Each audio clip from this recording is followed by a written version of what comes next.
अस्सलामु अलैकुम वरहमतुल्लाहि वबरकातुहू। औज़ु बिल्लाहि मिनश शैतानिर रजीम। कुल जाअल हक़ व ज़हक़ल बातिल इन्नल बातिल काना ज़हूक़ा। दोस्तों, जिस वक्त से आज मैंने डिबेट देखी है मुफ्ती शमाइल नदवी दामत बरकातुहुमुल आलिया की और जावेद साहब की, उस वक्त से मुझे अजीब से एक फ़िक्र लाहिक़ हो गई है। शायद उस पे लोगों ने तवज्जो नहीं दी, ध्यान नहीं दिया हो, लेकिन वो जावेद साहब की बात मुझे चुभ रही है। बात करने से पहले मैं मुबारकबाद पेश करता हूँ मुफ्ती शमाइल नदवी दामत बरकातुहुल आलिया को कि आज उन्होंने जिस तरह इस्लाम का परचम बुलंद किया है, जिस तरह आज उन्होंने मुसलमानों का सर फ़ख्र से ऊंचा कर दिया, अल्लाह ताला मज़ीद उनको इस्तकामत अता फ़रमाए, उनको मज़ीद तक़वियत दे और आइंदा उनसे इसी तरह काम लेता रहे और उनके ज़रिए दीन को मजबूती अता करता रहे। जावेद साहब ने एक बात कही है, उसको बताने से पहले एक चीज़ मैं आपको बता दूँ। असल में ईमान किसको कहते हैं? लोगों ने दीन के बारे में ये बतलाया कि तस्दीक़ मा जाअ बिहिन नबी सल्लल्लाहु अलैहि वसल्लम, कि अल्लाह के रसूल सल्लल्लाहु अलैहि वसल्लम ने जो चीज़ें हमें दी हैं उनको मान लेना, उनको एक्सेप्ट कर लेना, दिल से उनकी तस्दीक कर देना, ये ईमान है। लेकिन इसमें अल्लामा कश्मीरी रहमतुल्लाह अलैह ने एक जुज़ बढ़ाया, तस्दीक़ मा जाअ बिहिन नबी सल्लल्लाहु अलैहि वसल्लम इअ्तिमादन अलैहि, कि आप सल्लल्लाहु अलैहि वसल्लम की ज़ात पर एतमाद करते हुए उस चीज़ को मान लेना। मिसाल समझाता हूँ। अल्लाह के रसूल सल्लल्लाहु अलैहि वसल्लम का ये मौजिज़ा है कि चाँद के 2 टुकड़े आपने उंगली के इशारे से किए।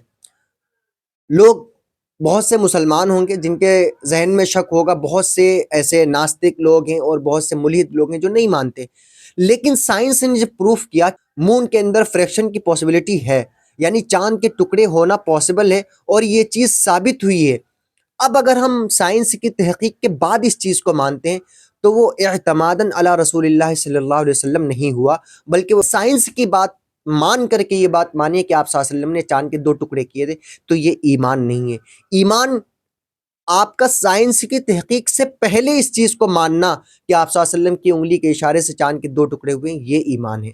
अब दोस्तों, ज़रा इस बात पे आता हूँ मैं कि जावेद साहब ने क्या बात की। जावेद साहब ने एक बात कही थी डिबेट के अंदर कि 100 साल पहले आपको ये डिबेट नहीं मिलती थी, लोग एतराज़ नहीं करते थे। आज ये लोग एतराज़ कर रहे हैं और यकीनन ये सोचने की बात है।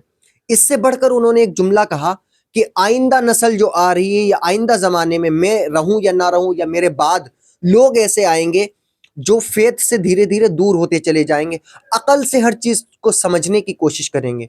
तो एक चीज़ याद रखना मुसलमानों, अगर अपनी आखिरत बचानी है, कभी भी दीन को समझने के लिए अकल का इस्तेमाल न करना, और ख़ास तौर से वो अकायद जो बुनियादी अकायद हैं उनको समझने के लिए कभी भी अकल का इस्तेमाल न करना, वरना आपका भी अंजाम जावेद अख्तर साहब जैसा होगा कि दीन से खारिज हो जाएंगे।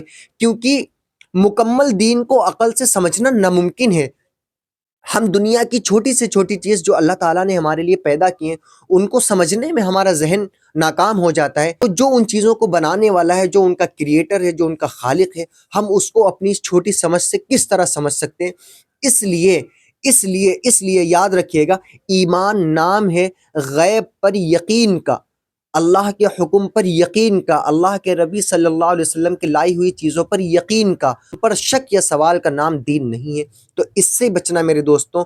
और मुझे फ़िक्र लाहिक हो गई, और आज नौजवानों के अंदर ये चीज़ पाई जा रही है कि वो दीन को अकल से समझने की कोशिश कर रहे हैं। और आज की डिबेट से उम्मीद है कि बहुत से हमारे मुस्लिम नौजवान ख़ास तौर से उनके ज़हनों से बहुत सारे शुकूक व शुबहात मिट गए होंगे। अल्लाह ताला से दुआ है कि हमारी नौजवान नस्ल को अल्लाह ताला दीन पर इसी तरह कायम व दायम रखे और दीन के मामले में अपनी अक़ल को इस्तेमाल करने से महफूज रखे। और कोशिश कीजिएगा कभी भी अगर कोई शक पैदा हो, ज़रा सा भी शक पैदा हो, फ़ौरन कलमा पढ़ें और अपने किसी नज़दीकी आलिम के पास जा कर के उस शक का, उस खलजान का मुदावा करें, वरना ईमान के ऊपर बात आ सकती है।